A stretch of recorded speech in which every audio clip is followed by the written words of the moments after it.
Episode 47. Hi, welcome to the Ultimate Journey Awakening the Spirit podcast. I'm your host, Frank DeGenova. Today's episode is called Spiritual Awakening. The song before the intro was a song that I wrote called Wake Me, which I wrote in 1993.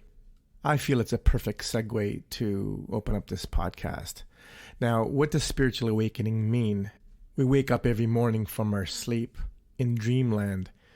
The ironic thing is spiritually awakening is waking up in the waking and knowing it's a dream.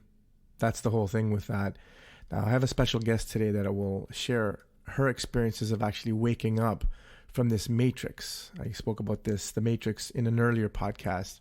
Many of us go through life without questioning anything, without questioning authority with the way things are. You know, we go to work and through the week, the weekdays, D-A-Z-E, week, W-E-A-K. So we're in a weekdays during the week, and then we get totally weekend, like weekend. By the weekend, we party it away, and we're just in this spin cycle of work, sleep, medicate. You know, you have your coffee in the morning, and then you have your booze at night to pull you down, and you're just in this routine, going nowhere fast. Some people break out of it, and when they do, they're like, whoa, how come I didn't see that before?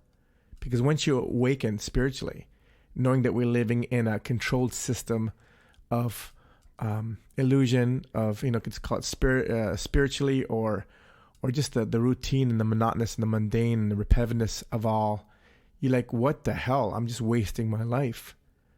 Some people wake up spiritually at an early age, and some people, they never do. So my guest, her name is Alicia, and she had intense awakening all of a sudden, where in my experience, it was, I always knew something was different. I always questioned, but I always kept it under wraps. But she just got hit like boom, with a frying pan in her head, just boom. So we'll be talking to her about her and sharing her experiences through her quick awakening. Once we snap out of this illusion, we can't go back. You can't fake it. Well, you can, but then the whole feelings of depression, of hopelessness, powerlessness, because you're just seeing society going over the cliff and you can't do anything about it. It's so frustrating. And I'm not patronizing anyone that doesn't want to awaken or doesn't believe in awakening. And that's totally fine. Everyone has a right to their own opinion. And, you know, what we call a society or a culture is those sharing the same beliefs and opinions. So we're all in a cult, culture. That's where the word culture comes from, is from the word cult. So if you resonate to this material, great. If not, then that's great too. We're all on different learning paths, and you know, I could be totally full of shit, and you could be totally right. So just enjoy this podcast and what our guest has to say about that, about her awakening, her experiences, and maybe it might help you through something that you may be going through now, through physical pain, emotional pain, upheaval, questioning your life. Who am I? Where am I? What's my purpose here? Or you could choose to just stay hidden and, you know, bypass, which I love to say. It's, you know, you can binge watch shows, you can drink, you can party, you can just gamble it away, screw it away, or whatever. Just find activities not to face what may be going on inside. So sit back, grab a tea, and let's get on with the podcast. Welcome to the show, Alicia. Thank you so much. I'm so happy to be here. Yeah, it's exciting. I'm glad to have you on. And today's topic is on spiritual awakening, and who better to explain that than yourself? You know? Yes, mine was not for the faint of heart. That's for sure. It usually isn't. Yes, no. So my journey, I was completely not on the spiritual path of any kind 4 years ago. In fact, if you had asked me 4 years ago, if you told me that I would be doing this now, I would literally think you were crazy. Yeah. So my awakening happened very quickly, now that I look back on it, probably over a period of 10 years, but the big shift happened about a year and a half prior to 2020. Just before shit hit the fan. Yes, yes. So now I understand that my higher self and or my guides were making sure that I woke up before everybody else did so I could move through some of my deeper healing. Right. And that's helping other people as well. Mm-hmm. Interestingly, I've always been on the path since birth. And I never had all the clairs. And it was just more of I don't even know all of them. I think it was clairsentient and cognizance, I think it is. I feel more and I just have a knowing, but never visions, never audio, don't hear anything. And I've always admired people, envied them in a way when I see them and it's like, oh, they can hear and they can see and they're awakening. Me, it was all based on faith and just a yearning and wanting to know. And then it's like, oh, am I just faking this shit? Like, but I can't live a normal life. I was in the closet spiritually for all my life. And then, and we have people like you that just poof, blow open the Kundalini goes up and all, you think you go into a crazy house. But I'd like for you to share your story with us so we can know how it happened, your spiritual awakening. Sure. Yeah. Cool. I also understand that I went through it the way that I did because I was told my guidance at the beginning. I was told as I was learning my discernment on who I was speaking to. Yeah. But the clear messages were that I was going through what they called an awakening. That there would be many that would quote unquote wake up in the coming years. And you need to remember too. I had no spiritual training. I had no, sure, I believed.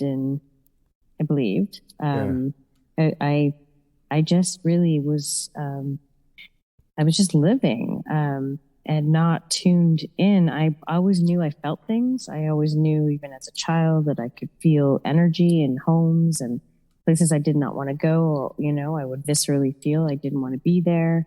But there, I wasn't raised very religious. My father's an atheist. My other side of the family was religious, but they were Ukrainian Catholic. So A lot of that I didn't perceive. So I had I never did any sort of spirituality courses, never really got interested when I was young. I didn't even know what a pendulum was, So when it really started in November of 2018 when things started to get a little crazy. A little wonky. Things started to happen that couldn't be explained. So there was radio dials spinning in my car.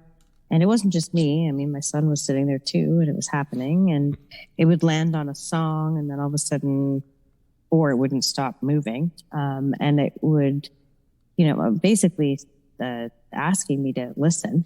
Light switches would go on and off. Yeah, hey, you better listen.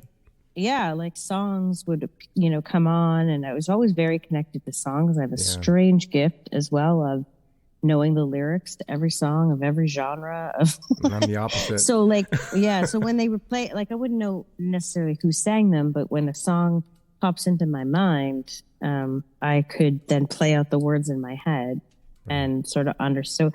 So my guides talk to me in those kinds of ways. I'm actually similar to you. I'm more of a feeler, except for that time period where if things opened up, all of the clairs seemed to get activated at one time. I was. Didn't they call you Carrie? It was crazy. This happened over probably a 2-month time period, which is not a long time, which is also something for your audience to understand, especially as many are going through awakenings right now. The biggest thing that you need to learn when you're going through an awakening is to identify when your traumas and your triggers and your ego are talking.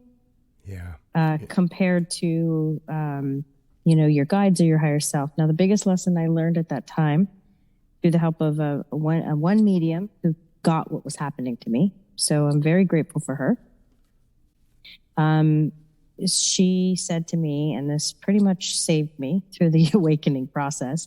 She said, that the messages from the light will never be aggressive.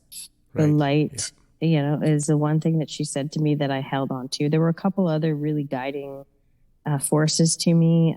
Also was that I actually had control of, so I could tell them to stop, right? I could tell them not now. Yeah.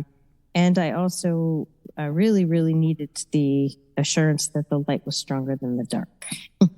Well, isn't there because only I was light, or the absence of it? The absence of it is the dark. Exactly. So there's only really light. Or there is only ultimately. Really light. However, we all need to see the dark because we need to recognize the darkness within us and others, because the shadow is there. The shadow is in the collective. The shadow is in ourselves. So what I was most traumatized by when I was waking up, and it's now I understand why, was the understanding of reality of this planet or this earth was not what I thought it was. I would say that I was very naive. Yeah. In the fact that I didn't understand the true nature of our reality, and I didn't understand the true nature of the things that had been going on in the world, and that traumatized me.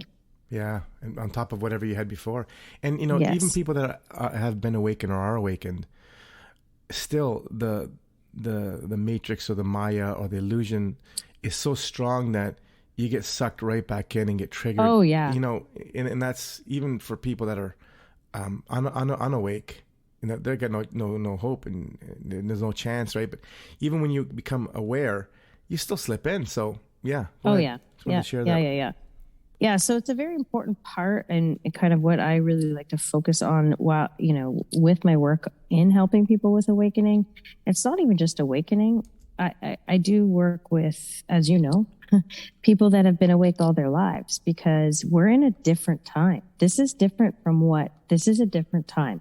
This, 2020 to 2022. And it actually, now that I understand it, all started in 2012, but we are actually moving through a time of human evolution. That's what this is. Right. This isn't some woo-woo,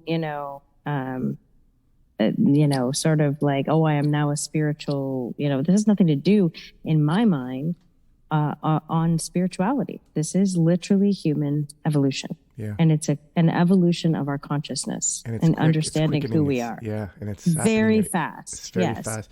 And could put people in the cuckoo house. When they waken up, and I did. I ended up in the cuckoo house. So it's an important story to talk about, because as it's happening quickly, which many, many, many are going through right now, they don't even realize it. Okay, an awakening it happens in many phases. One is you're awakening to your own human superpowers, right? So your gifts, your clairs, right? And understanding and allowing those clairs or those abilities that you never really processed that you had before to kind of land and to get comfortable with it. It can be very, very scary. Yeah. It can make you feel, during that 2-week time period, a 3-week time period, I had times where I was moving in and out of my body. I had times where I was... I could hear what others were thinking, having never had this at all in my life, right. And understanding who had negative thoughts and who was more positive. Okay. I had times of actually seeing entities or beings. I had times of looking at my parents over myself in the hospital and seeing who they really were. I had lots of times of like extreme synchronicities and knowings just happening over and over and over again. And that is crazy making. Oh, okay. It's a recipe for insanity. I mean, it really is. And I can see, you would present with some sort of schizophrenia or, I was about to say, bipolar schizophrenia or whatever, and be admitted, I wonder how many people are misdiagnosed in institutions. Oh, so many, and not really taken care of in the way. I'll tell you, what landed me in the hospital was exactly that. It started with radio dials moving, and this was about a month after I was trying, I didn't have a lot of support.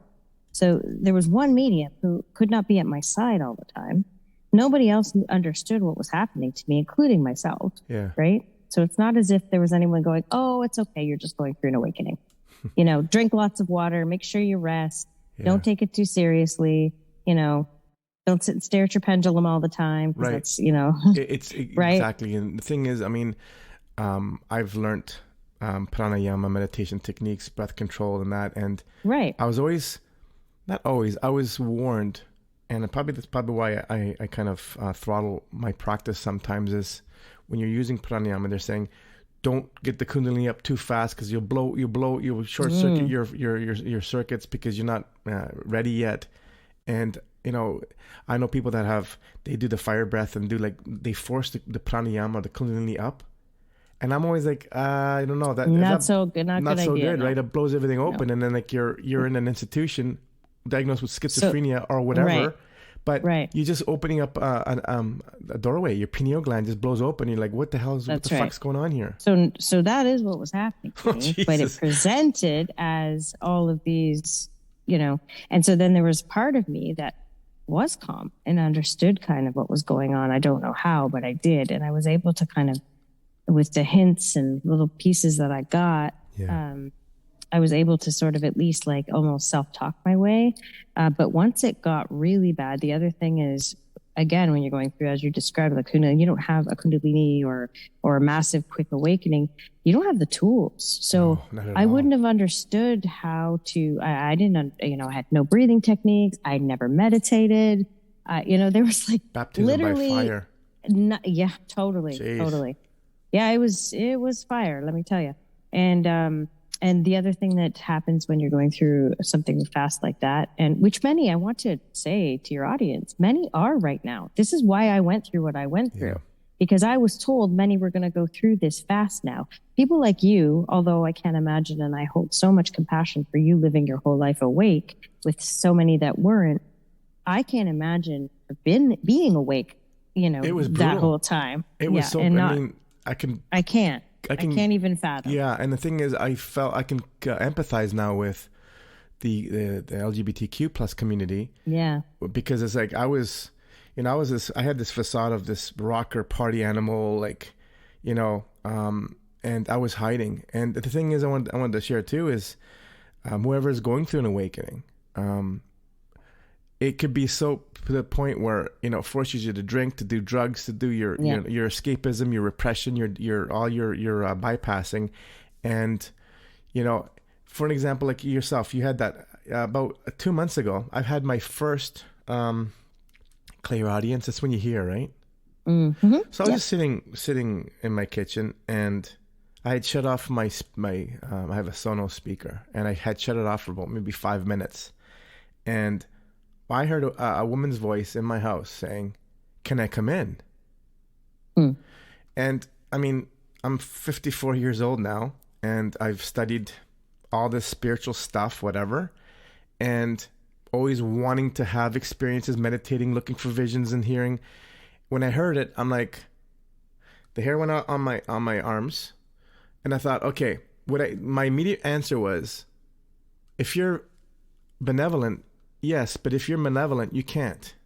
Mm-hmm. So I had enough, you had the background to know the discernment to say, hey, listen. Yeah. And then I thought, okay, was it the Sonos speaker winning on? Like, what was it? Mm-hmm. Was it a guide? Was it this? Like, then I'm starting using my critical thinking. Yeah, your mind. Yeah. Right. And this was just a little happenstance with a lot of experiential stuff, and you get blown to like it was exponentially worse than that. And it wasn't just, I actually think now, to be honest, the way that it happened with me being in the hospital, I do realize that the awakening, the speed of it did cause a psychosis.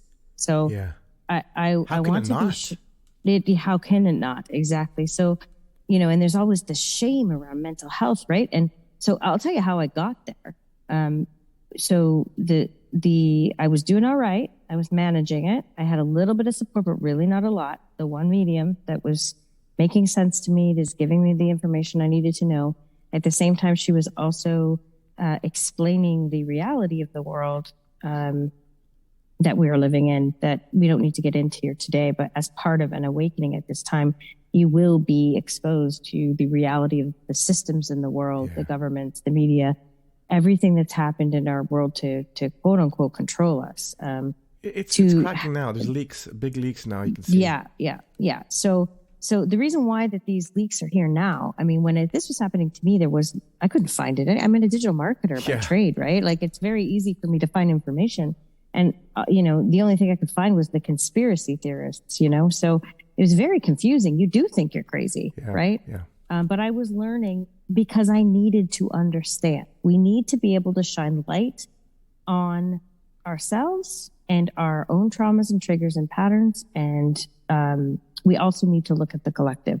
So I understood, and I had written a manuscript the year before, kind of just highlighting my role as a digital marketer in the digital age.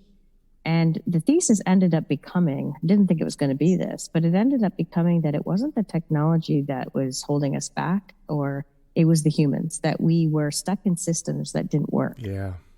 Well, it worked for them, not for us. Yeah, it worked for them. So looking back on the manuscript that I wrote that I couldn't publish, which was funny.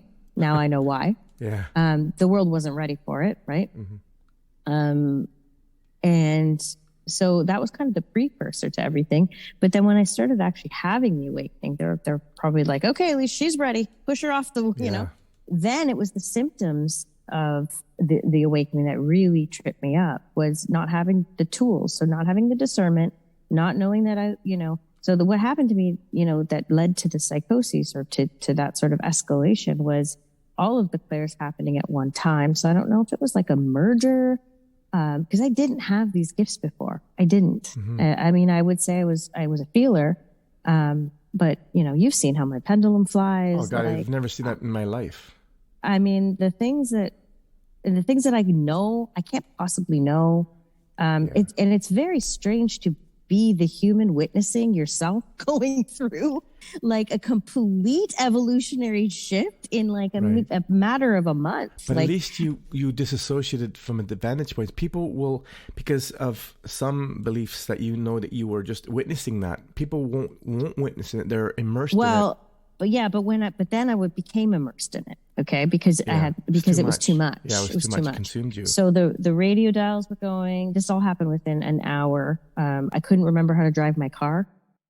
I was shifting out of a dimension. I could hear in an arena who was kind of coming from the light and who was coming from the dark. It was like I just knew who they were. I could hear their thoughts. Yeah, that's so overwhelming. It was way too much. And then so I remember being in the car saying, okay, just drive yourself home. You can do this. Like they turned, my GPS turned off. I don't know if my frequency did it. I don't know how these things happen, but I'm like, Alicia, you're like close to home. Just drive home. And then I remember I just pulled over. I don't remember. It was overwhelmed. It was all too overwhelmed. I was like, oh my God, I just need to get to a safe place. I pulled over on the side of the road. Within like minutes, there was a police officer that came up behind me. I had not a single drug in me, like nothing. I don't smoke, none of it. And he asked me if I was okay. And I heard, don't trust him, like clear as day. And so that was scary, so it just keeps escalating and building. And then he went back to check on something. I mean, I wasn't speeding, like there was nothing. I had pulled over myself, right? And he just came to check if I was okay. And then I got the download or the hit to say I'm having an anxiety attack. So that's what you said, yes. Perfect. So I said I'm having an anxiety attack. And then I realized that if I had just said, I just need, I'm going to drive home, he would have followed me all the way home and probably like whatever. Okay. Whatever, yeah. So, but however, looking back on this, I realized that things were escalating to a point where I did need medical support. Like, so I got into the ambulance. However, the system really messed it up, because if there was systems in place, okay, hospital systems here where we live in Canada, so our healthcare is free, obviously. But here I am. I mean, if we understood the nature of, number one, mental health, that not everybody that's presenting with symptoms of schizophrenia and sounding crazy or having a psychosis should be placed in a room where you put someone who's detoxing from alcohol or drugs. Yeah, you don't do that. Right? You don't do Totally that. Well, different. that's what they did. That's what they did to me. So you already kind of So you're already stigmatized you into that. Okay, yeah, exactly. And they so just I lump get you to into, the hospital. I said I'm ridiculous. having a panic attack. I didn't say I wanted to commit suicide, Right. to end my life. I didn't say I wasn't sounding crazy. And right away, I'm in the emergency room and they have a security guard sitting with me. Obviously, I'm thinking, did they think I'm a flight risk? Like, Yeah, what, right. like what is happening? And then I could hear all the thoughts. So that Right, didn't help. Yeah. I could Jeez. hear the thoughts of the people taking care of me, the security guard. I could hear all of the people that were in bed screaming for help. I could hear the security guards that were trying to watch a hockey game in their mind going, shut the fuck up. Like I could hear everything. That's wild. So it was causing me to get even more and more. And then and I had no discernment. I didn't know that I could tell them to stop. I could put myself in an energy bubble and protect myself. I could shut out what I didn't want to receive. I didn't know any of this. Yeah.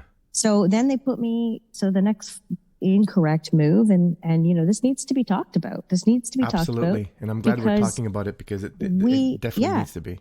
We need to be ready for, just look around. People are wigging out all over the place. And for other reasons too. And I was told about this. I was told, and I think I needed to witness it firsthand to see how the system dealt with it.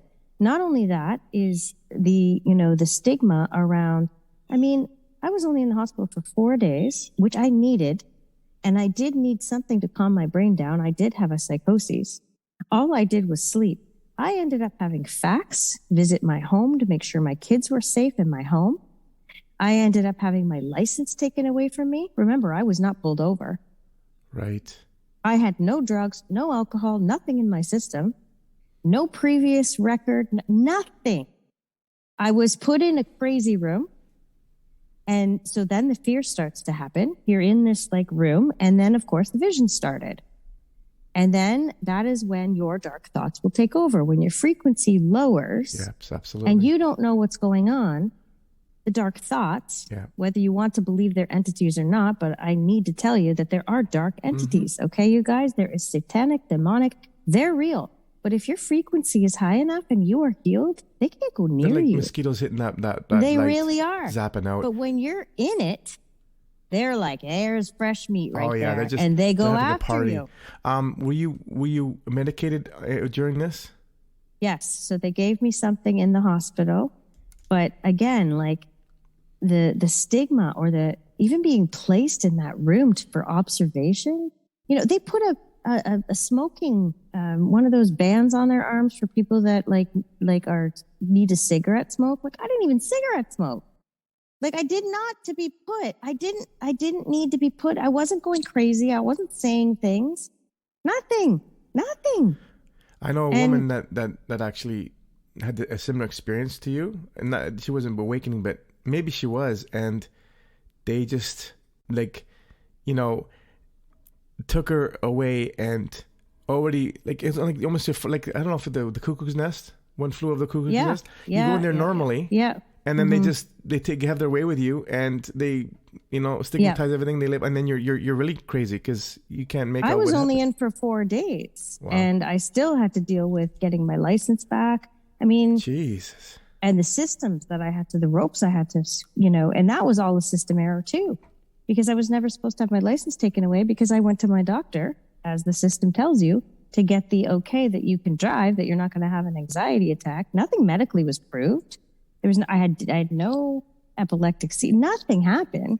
But anxiety attacks are so common for a lot of people. Exactly. And I wasn't pulled over, remember. So, yeah. Because you admitted yourself to the hospital? Or did you call the ambulance? Yes. What happened? Okay. I said, yes, please call the ambulance. And because what did you say? I just said that I kept my story because my guides kept telling me. Anxiety attack. Stay calm. Say that, and then I had darker entities trying to get in trying to confuse me. Right, but I had the wherewithal to understand what was happening, because that little bit of training that I had, that the dark would never be aggressive, got me through. Good. And I had enough of my, my right mind to understand that I was going through some sort of episode, and I had enough trust too at that point already within like a month that my grandmother, my Baba, and guides. I didn't even have an education around guides. I didn't even know that I believed in them until that 1 month, Yeah. right? So I had enough, of the training, I guess. But I think that I was probably meant to see that and see how broken the systems are, and how, it'd be hard to come out of that if you didn't have support either. Like, Absolutely. What if the reason the car got taken away is because the note that I had paid for my doctor to clear me, which I was completely fine, didn't get to the right place in Ottawa. I ended up having to go to my MPs. I got pulled over in Kitchener-Waterloo going for lunch with my mother. Incredible. Because my license was revoked because they didn't receive a document from my doctor that I paid for. So here's the other thing. Someone going through any kind of mental illness, to have to facilitate all the things just to get a little bit of help for 4 days.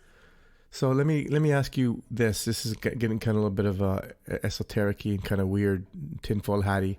Do you feel that because you've opened up, but your light has come in, the dark forces have intervened and for sure. try to fuck your life up and make delays and confusions just to absolutely. And that's what I believe away. I believe that what I was going through was a fight between of dark and light. So I know that's what it was. The dark, confusing situations. Let's get her. Yeah, exactly. And during that time, it was a scarier time. And I don't know if it's because I didn't have the training or the understanding of how to navigate myself with dark energy. But you made it through. Or how to protect myself. And maybe that, to your point, was trial by fire. And I had to learn all that way. It was fast. It was quick learning. Let me tell you. And the thing is, the fact that you came out the other side is because you had with any type of initiation. You could call it an initiation. Well, it is an initiation. Like even traumas that happen to us, it's an initiation. There's 3 stages for it. Yeah. You have the event happening to you. Then you have the kind of container to help you through, and then there's a celebration, like the hero's journey. It's all like the 3 phases. I thought my hero's journey was done after 3 weeks. I'm like, just begun. I did it. Just begun. So what happens is that you get stuck. Trauma survivors get stuck in the first 2 phases because the 3rd stage is the acceptance, the celebration, and the welcoming back. That the reason why traumas do reoccur is to replay 1 and 2. So we can have the resolution. So you went through something that you didn't have the elders or shamans or anyone to hold space for you and to take you into you by yourself, right? And we were, you couldn't talk about it with anybody because when you're going through phase 2, you have the interaction with the elders or someone who knows, like the psychic. You had that, and like someone like me. Right, and that's why help identify you've been initiated what stage you're in. And absolutely. What resources you need, what support you need. And then you can have to the celebration and the initiation. Like, just for an example, you have the bat mitzvahs, you have the baptism confirmations, you have the, even going to the military, you get taken away from home, your identity is destroyed, your shaved head. Yep, right? That's exactly what it feels like. They'll change you, and then you come back to society. And you were celebrated. And I did. And you had that. Yeah, I did go away too for probably at least a year. I say I spent most of 2019 crying and sleeping. And that's not a joke. Though. Yeah. No, I did. And I knew I had to also separate myself or allow my children's father and his wife to take care of my children, which was another that triggered a lot of guilt and shame. I had a lot of support in, my mother was a godsend. I mean, she didn't understand what I was going through and perceived it as a mental breakdown. Okay. But she did believe me. She did believe me. She didn't ridicule. She was with me. Beautiful. She was patient. Right. She was kind. Now, she couldn't help me understand it. No, but she actually she held space for you. Like, she did. You had an ego breakdown, basically, an identity breakdown. Oh, I did. Yes, and that's an important point. That is probably the biggest thing to overcome for us humans in this process. And I also want to say that you might be experiencing multiple mini versions of these awakenings throughout your life. And I know that I did now when I look back on it. You know, there was the dissolving of my marriage, realizing that, you know, the old me would have never thought I would not stay married to the husband that I, you know, loved. Too. Yeah, and same thing. Right. Yeah. The old me never would have thought that I would leave my business partner after 10 years when she was, you know, struggling with alcoholism and her child, you know, having the same. And, but my health at 36, I was having high blood pressure. So the ego deaths that I have had over, you know, my 30s, holy shit. Now I can see why that was preparing me for the final sort of play. Just about to say that was tenderizing you for the event. Yes, the event. And then it escalated into right before 2020. So part of my gifts are I am a channel, I am a medium, and I've learned now who to connect with and how, and I do speak to angels. And you know, so part of me went away to the people in my life, my old career. I was a digital marketer. I wasn't spiritual. I would never talk about God. I would never, this is not me, you know? So I hid my gifts for the first 2 years. I, you know, would throw my pendulum away every time my partner would walk in the door because that would trigger him or would we have to go to the hospital again? You know, like, right. Of course. Bless him. He was amazingly supportive. Through it all. Corporate means death.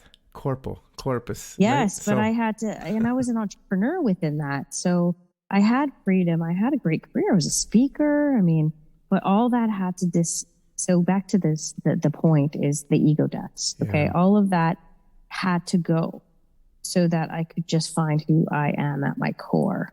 And then it resulted in the final, I think, ego death. I know, was when my guides told me, okay, it's time to sell your house.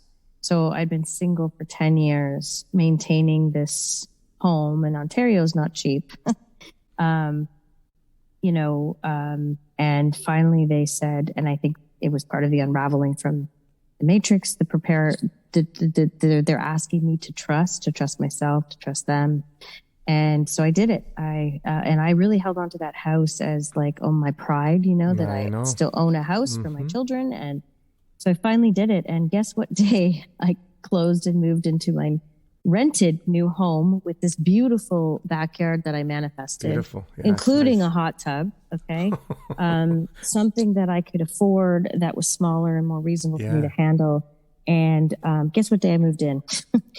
March 1st, 2020. Really? That 3 weeks before everything went. Yeah. And then the final blow to the ego at that journey as well. I was still working in digital technology for a U.S. company. I had helped them build. It was just very small at the beginning. And I was very well known in my space, and specifically in travel and tourism. Like I said, I was a speaker. I was fairly well known from the work I had done with the agency world and conferences. And so there was still a lot kind of tied up into, I was an expert, right, in that field. And long story short, guides came in. This was in July. So once the shit hit the fan with COVID,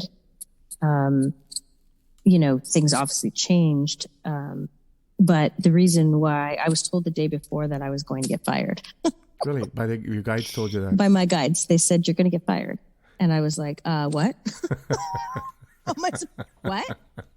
Now I had money from selling the house. Yes. So they had a plan, clearly. And I've been working since I was 13 years old, and I'd never, ever really stopped. Okay. Very go-getter, very, right. Yes. And I couldn't imagine not being that person that was making six figures. But I had learned at that point, because we're 2 years in by then, or almost, where I was practicing, I was doing land healing. I understood my gifts. I was getting there. So fast. And yeah, it really was. And finally I just said, okay. And then I think that was the biggest kind of hammer on the head was the next day, the CEO called me. She was new. And she basically said, listen, like Canada is with COVID, it's travel, like there were some other issues that came up too. Yeah. And the other thing is because I knew, I went through the anger and the shame and all that before it actually happened. So then I was able to deal with the situation very professionally and good for me. And I also ended up getting a payout. Cool. because she handled it inappropriately. It should have never been done that way. So because I was not in my trauma in dealing with that situation, number one, and two, that I had trust that I was taken care of. I had just been shown, sell your house. I made money.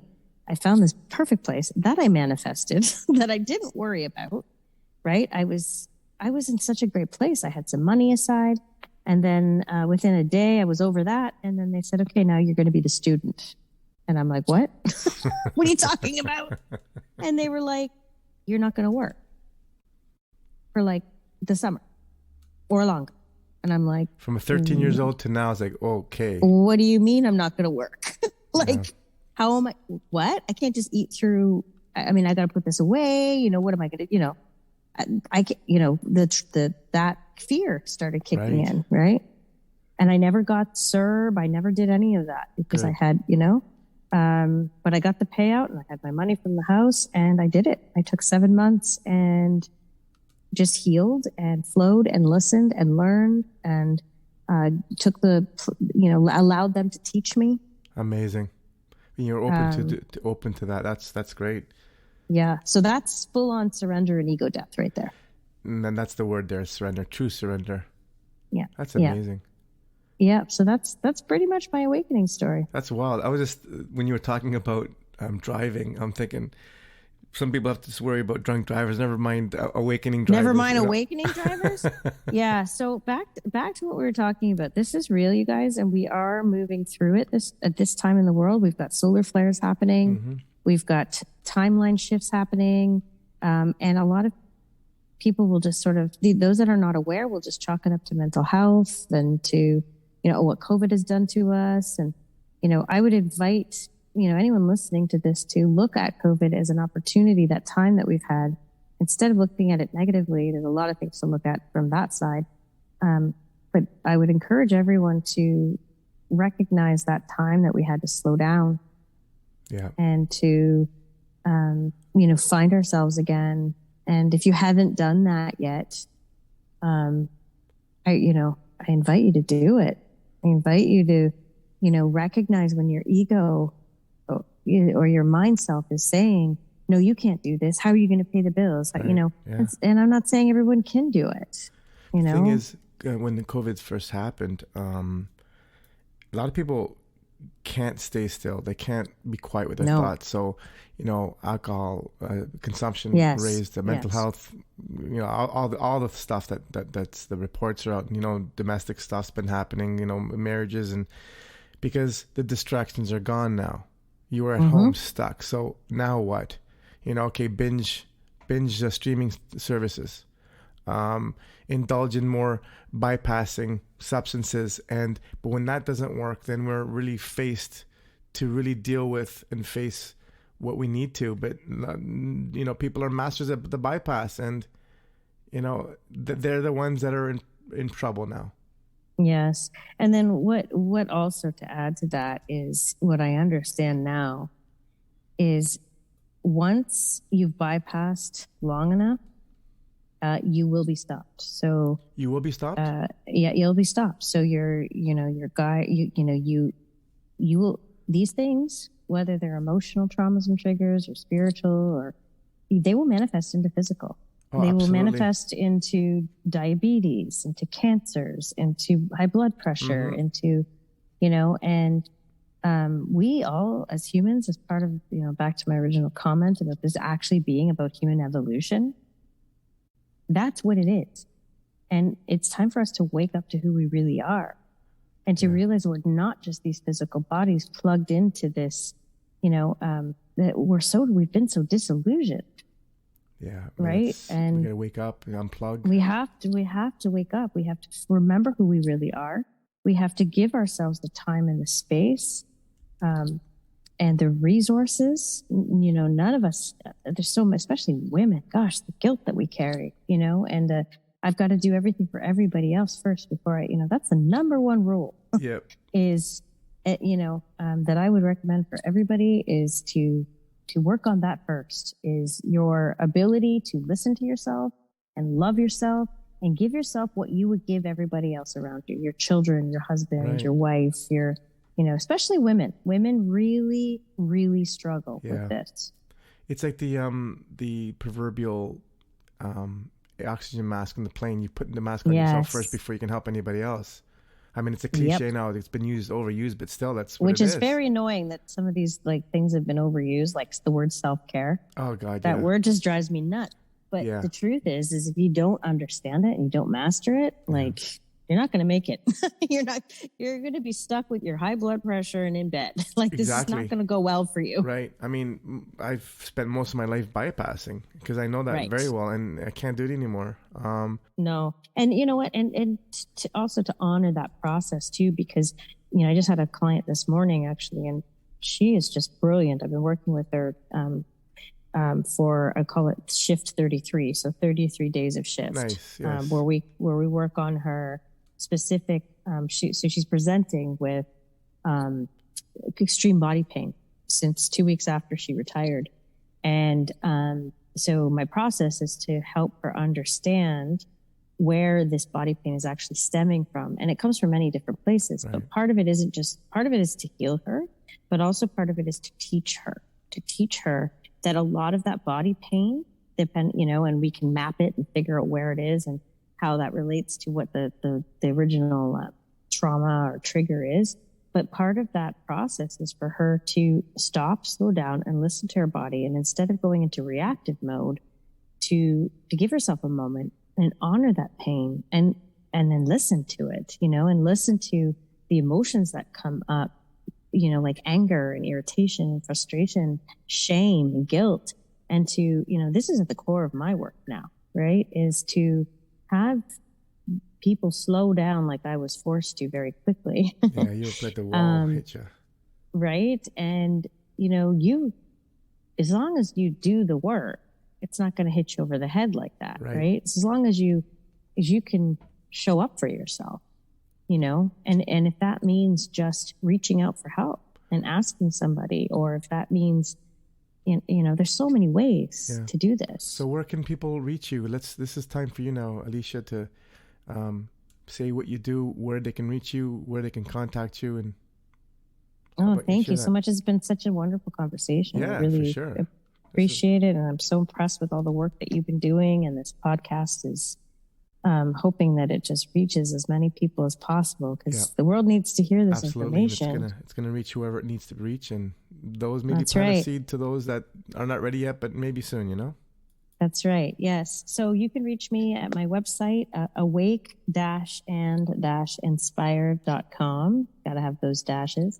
I believe if you Google me, Alicia Whalen, Whalen, I believe you might get some of my old digital marketing selves. I was very good at manipulating the search engines, but you can find me too on Facebook, Alicia Whalen. I have a private Facebook group called Awake and Inspired. It's invite, so you have to kind of make your way in there. But the private group is Awake and Inspired, but please feel free to friend me as well on Facebook if you're called. I also am on Instagram at Awake and Inspired Alicia, and also on YouTube as Awake and Inspired. I think it's Alicia, but you can just search Awake and Inspired. Yeah, and I'm just, I'm showing up. I do master classes. I do healing, pop-up healing groups. I've done events and retreats. I do a lot of one-on-one work. Right now, like I said, I'm calling in those that are really ready to make the shift. And I'm here to be that person so that they don't have to go through what I did, and to help hold them. And it doesn't necessarily mean that their shift is even something that they feel is spiritual. Some of my clients, it's physical pain that they need to unpack and understand. That's a start for that. Yep. That's amazing. Yes, it is. Yes, it is. Good. So yes, that's what I'm all about. That's amazing. I'm glad you came on to the podcast, and we'll be excited to see how it all goes, how it unfolds collectively, and people like you that are there that have done the initiation by fire and are ready to help people pass over and get into And that. I also want to leave you with another thought, and your audience with another thought. I see so clearly that the end or the other side of this is something incredible. I want to leave it on that sort of inspired note. Good one. Yes, because I know it. I see it. I see the results. I see miracles every single day, and I wouldn't change it for the world. I mean, I am thrilled to be here for this time.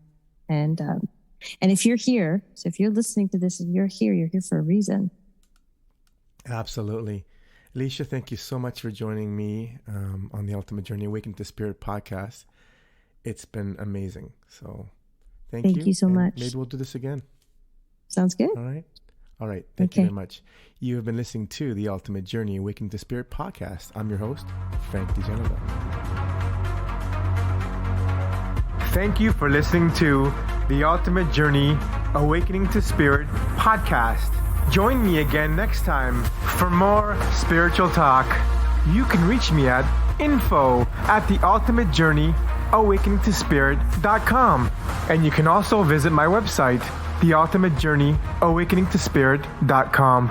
Until next time, walk in love and in gratitude.